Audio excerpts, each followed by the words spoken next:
So I learned a new phrase this weekend. It's called vampire drain, and this car was only a couple hours away from, while being parked, leaving me stranded when I got back from my trip.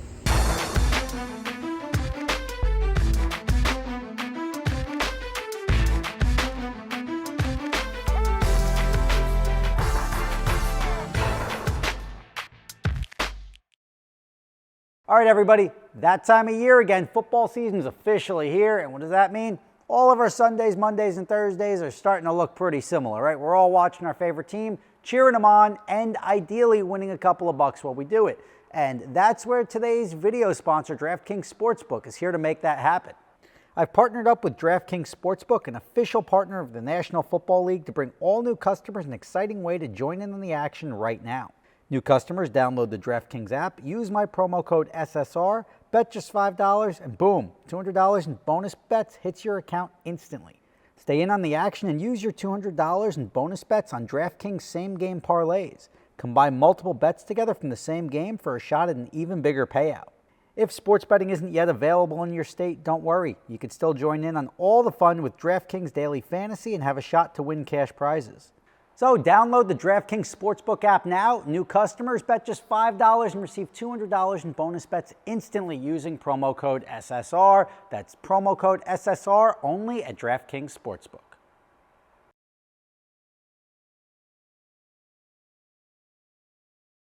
All right, everybody, Rob Ferretti here, and I was a little let down by my Tesla, the Model Y, this weekend, and I'll tell you why.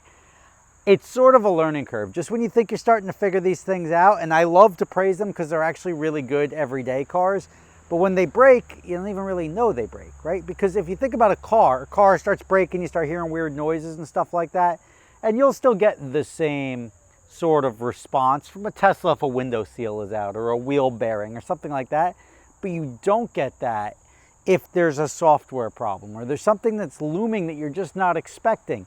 Now, I just got back from North Carolina. I was down in the Outer Banks all weekend. And when you park these, it's not like a fuel car where if you park an internal combustion engine car, park it with a full tank of gas, you come back a month later, guess what? Still a full tank of gas. This one, not so much. You park this thing with, and in my situation, I parked it at the airport with 100 miles of range.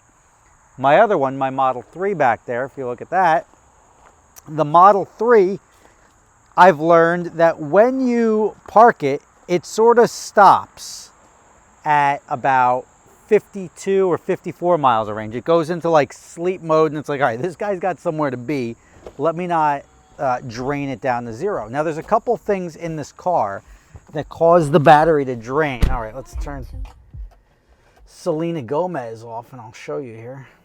Now this car has several features that are actually quite useful, right? It's got Sentry mode, which it's got all these different cameras, and these cameras keep an eye on your car while you're not there. But the problem is they drain your battery. That's one of the things that I had to turn off.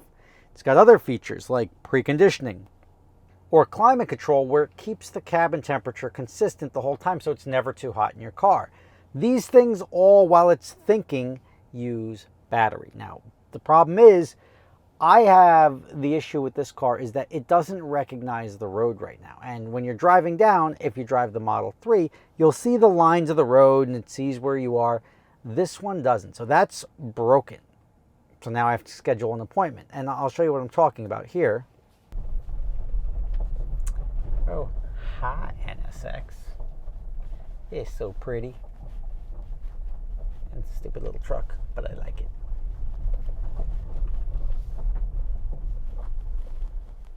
All right, so it says Park Assist unavailable, which is understandable because this car is waiting on a software update.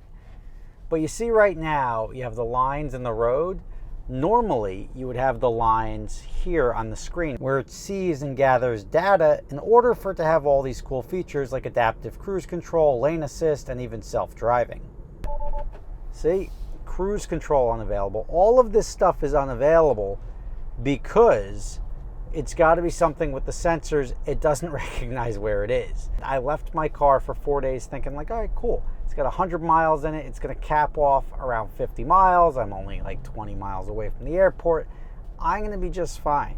Well, you know what? Turns out I wasn't going to be just fine, because when I looked, and I'm glad I did, I looked a day before my trip home, and I was like, oh, wow, we're 28 miles to empty. I've never seen my car go that low. So let me just keep an eye on it. The next day I look, and I'm like, it's down to 7 miles or 8 miles. And I'm like, well, that's not good. This car is going to be a brick. I can't get home soon enough. And I've never dealt with a Tesla that zeroes out. And I went in, I'm looking online, how it's like the vampire drain. And I'm like, well, how do I prevent this vampire drain? I disable every possible thing. And this is when it was at 28 miles and I was trying to conserve it. It's losing at least 20 miles a day not being driven. And that's a problem. So that's something that you don't have with a normal car. You don't have a car where you park it and after a certain number of days, it literally bricks itself. And it's not like, oh, let me just bring a portable charger and jumpstart it. It's not like that. So you can't jumpstart the car. You literally have to like tow it out of there, bring it to a charger, and then charge it.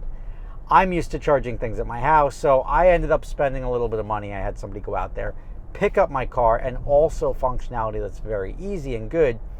I was able to start my car, open and unlock, and start my car remotely.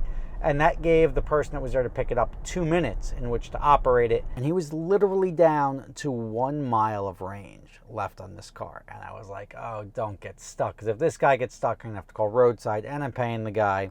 Luckily, I see him stop and then back up. And I'm like, backing up is good. He was backing up to the supercharger. And I was able to watch him charge the car on the side of the road, which is terrific, or at least where the supercharger station is. It's convenient when you get to do that. It's convenient to have somebody do it, but it's very inconvenient to have to pay somebody to make a special trip just to go put a charge in your car so it doesn't die sitting there. That's different than wanting to come back to a full tank of gas. This is like, if I leave my car there, it's going to turn into a brick, and that's not really what you want to deal with. I had the guy put 30% charge in it, which is about 100 miles, just so I was able to get home. And then I charged it at my house. So that was very unexpected, very frustrating.